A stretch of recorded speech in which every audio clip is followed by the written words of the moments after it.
So, successfully started recording. Need a little bit of a wee there. I'm like a horse, I just go wherever I am. It's true. Okay, so, hello.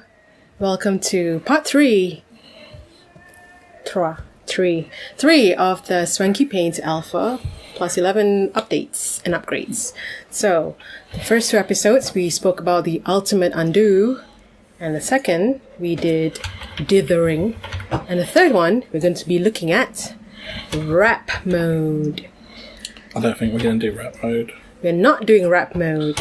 Well, we'll do it if we got time. It's quite easy. You just go click on a button and it goes, it's wrapping! I know. So what do you want to do first? We've got the layers stuff to talk about. Okay, so we'll be talking about layers And right frames. now. We do layers first. Okay, do the layers first. Okay, so we've sort of rejiggled how the layers stuff works. So you've got your layers button here, which is also a menu.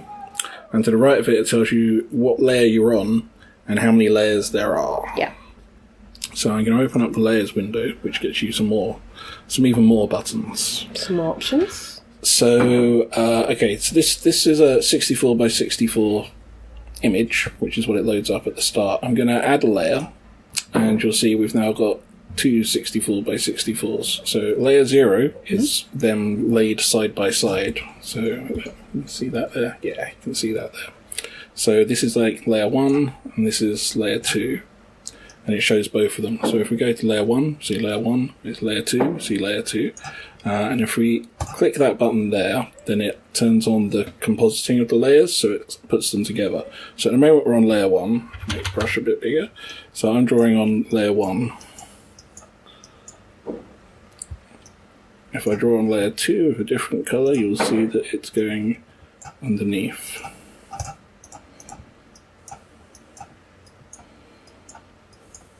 So you can see how it's going underneath the... Why is that not going very fast? Why is it lagging? It's not lagging, it's slowing down the compositing thing. It's because that's on. Oh. You need to speed all of that stuff up. But it's in there. I just need to speed it up. So you got layer 1, layer 2, and you tell it to composite them together. And if you go to layer 0, which is what we're calling the first one, layer 0 gives you the layers sort of laid out on a single image. So when you save this file, it saves it as a PNG, and you can see the layers next to each other like a sprite sheet. So I would say layers is just still too complicated to use. I but can we see that. We do have some vague support for it. Yeah. It's getting there. It's slowly getting there. Yeah, we got a plan, and it's partially supported, but it's still a little bit too complicated. The most useful thing at the moment for layers is, let me just add a bunch of them. So you see it resizes the image as you add, so it lays it out in as like a sensible fashion as it can. So if you have 9 layers, it does a 3 by 3. So this is automatic, so it rearranges all of the screen itself. And I think the best thing to use layers at the moment is if you wanted to use it for like sprite sheets, so you'd have like a set size of sprite sheet, set size of sprite, and then you can draw different sprites in the different areas, but you'd mostly be working on layer 0 rather than going through and picking the individual one like that. Yeah. I think that's kind of how I would suggest using it at the moment. It's like just like you're doing animation frames or whatever. You're drawing sprite sheets. Yeah, so treat the layers like sprite sheets. Forget that they can be composited as layers. So you can add a layer, you can delete a layer, and you can flatten all the layers, which will merge them all together. So this one is on top, and then this one's underneath, then underneath, so it goes highest priority down to the lowest priority. So 1, 2, 3, 4, 5, 6, 7, 8, 9. Yeah. So if you're wondering why it went backwards, it's because it's going by the first layer, which is the main. The one at the top left. Yeah. So on layer 0, then 1, 2, 3, 4. And when you add and delete, obviously it adds and deletes the current layer. So if I'm layer 3 and I delete that, layer 3 is now gone. As you can see, it's rearranged it because 8 is like 4 by 2. Magical. Sometimes it will rearrange it and there's like a little bit left over at the end. Don't draw in that space because it doesn't believe it exists. So it'll get lost the next time you go to rearrange it. You should probably put something that tells it doesn't exist. Yeah, I should probably stop that. Like I said, the concept is there. Yeah. But probably a little bit unsafe at the moment. Mostly, I would say just do a sprite sheet of like 4x4 squares and draw into it and don't do the resizing. A little bit dangerous at the moment, but it is in there. Okay, so there's just basic support. Yep. Okay, so layers is a little bit complex at the moment, but it's getting better. At least now we have all the user interfaces all in one little window instead of all over the place as it used to be before. So you want to skip to frames? There's one more thing to say about the layers, is that you can tell it to adjust the layers. So because it's like a single image, I could turn this into say a two wide, one high. And it's spotted it as 128 by 128 because I've changed those numbers. So if I do a rechop, now it thinks it's got 2 layers, one over there, and then one over here. So we've got layers 1, 2. So you can adjust how it chops up the image without changing the layers. And then if I add a layer, the layers are now like a much bigger image. So you have control over how it breaks up the image. So you can load in just a sprite sheet and type in the right sort of layout, and you can chop it up into magical components by doing the rechop. That's broken it into 8 by 8. Again, quite complex if you don't know math, or if you have his brain. So don't use it yet. I would say don't use it. It's a bit dangerous, but it's there. We got a concept. Moving swiftly along to frames, please. You don't want me to show layers anymore. I'll just do. What should I do? I should delete these, I think. Okay. So I'll do a 2 by 1, rechop it, Okay. and then I'll throw away that one. So now we're just back to one layer. Now we're going to talk about frames. So again, frames, there's a button here, the count and what frame number you're on, and you can add and delete frames and everything, but we're going to open up the window. Really simple window, because frames are a lot easier to understand than layers. I think so, yeah. You can add a frame. Now we've got 2 frames. Frame 1 of 2, frame 2 of 2. You can add another frame. Now we've got 3 frames. Frame 1 of 2, frame 2 of 2, frame 3 of 3. And again, you can do the composite thing, right? Like the onion skin. So if you press frames... That doesn't actually do anything at the moment, but it will do. Okay. It's a button. It's a button that isn't wired up to anything. So you can add a frame, you can delete a frame, and you can go back and forth through the frames.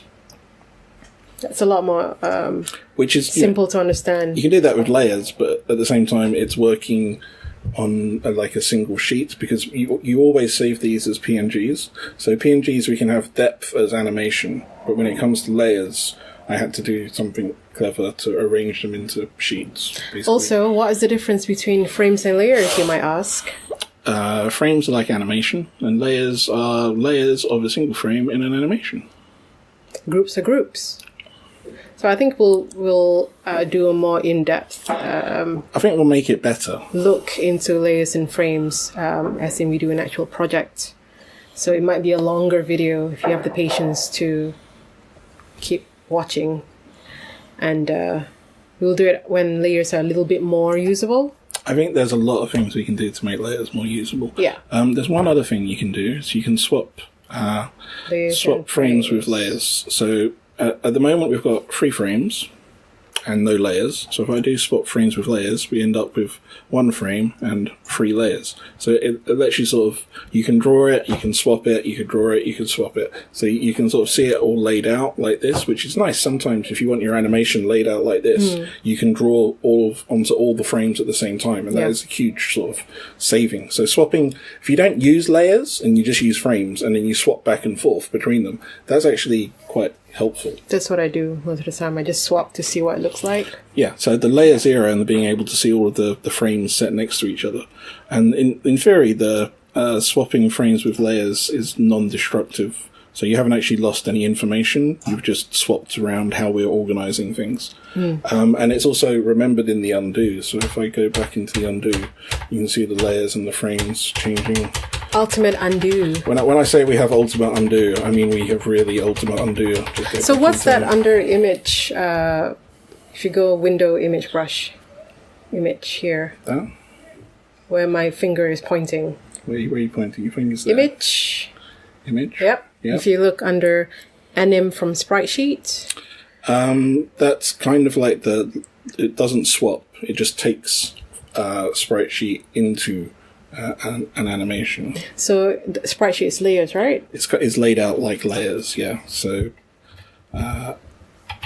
what we set it up with is wherever you pick it up. So if I pick it up like that, then it tells it that that is a single sprite, and adding from sprite sheet will break it down like that from where you picked it up. It'll go across the image and down the image, grabbing up as much as you can. So if you load up a sprite sheet, which is, as long as they're all the same size, you can load up a sprite sheet, you pick up the top left-hand sprite with a brush, and you do add in from sprite sheet, and it will try and pick up what else is in the sprite sheet and turn it into an animation. And this is a new project, a new image. So it's created a new image. So you can do it a few times and test how it works. But it's a useful way of turning a single image into animation. An animation, and again you can do the swap frames and layers and get it laid out again.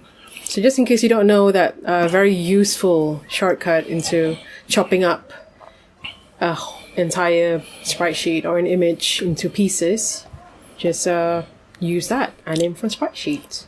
So yeah, it's quite useful, but it's a bit complicated. And you can also do the same thing with image from brush. Yeah. Which is basically you pick... So this is my current brush, as you can see. Pick a different one. Pick what? Brush. Yeah. So I've picked that up, that's my brush now. Yep. And I'm going to go... image from brush, and it just crops it into that particular so brush. Now you've created another image, which is just the brush you picked up. Which is very useful, again, if you just want a small section of an image, then you want to work on... Because, what I usually do when I work on a project is that my main canvas is huge. Well, it didn't start out huge, but it becomes huge because I'm creating so many different tiny little characters or, a tile or something. And then I just want to pick a particular section of the entire artwork. So I just pick a brush and then I just change it into an image. So it just crops it immediately, and it's great. You got a new file to start working with, and you can animate it. Add frames, animate it. Swap. It just lets you sort of take part of what you've drawn before and start again. Okay, well that's frames, and a little bit more under the image drop down. Let's look at the new feature, which is the wrap mode. Okay, so if you open up your image properties. Down here, it's just basically a switch, and it turns it into wrap. On. So I'm turning grid off, so you can see that I can just draw here, and it just gets wrapped around. So it's just a... You can draw anywhere, by the way. You don't have to draw within your drawing area. You can just draw all over the place, and it just updates it in the drawing area. Yeah. So yeah, it's very useful for drawing wrapping textures, obviously. So this was a feature that was asked for quite a bit, and we finally have some time to put in the work, and it is here. So, yeah. It's pretty, like I said, this is an easy one. The other stuff is much more complicated. But that's what you've created, and that's what it looks like when it wraps up and down. And you can, a fun thing, right, really fun thing, is because our zoom is a bit intense, is you can just keep zooming out until it... Whatever that is. So yeah. So what's happening there is you're getting aliasing effects as it's zoomed out so far, and it's just picking one pixel out of your image for each pixel. Ooh, my eyes. So you're getting like the sort of the problems you get if you try and draw like a wire mesh. And then you take pictures of it, and you get them sort of interfering with each other. You get interference patterns. It's all that sort of... Optical illusion. Yeah. Sort of thing. Okay, so shall we wrap it up? Sure. And that's all we have time for. Might do another video, might not, I think. Or do you still want to do some more? Well, I'll work out what else there is to talk about. We haven't actually talked about... So I've moved this image properties around, so that's different in itself. We can talk about the user interface if you want to. Yeah, I think the user interface needs some more discussion. Okay, so we'll see you next time for user interface. Bye-bye!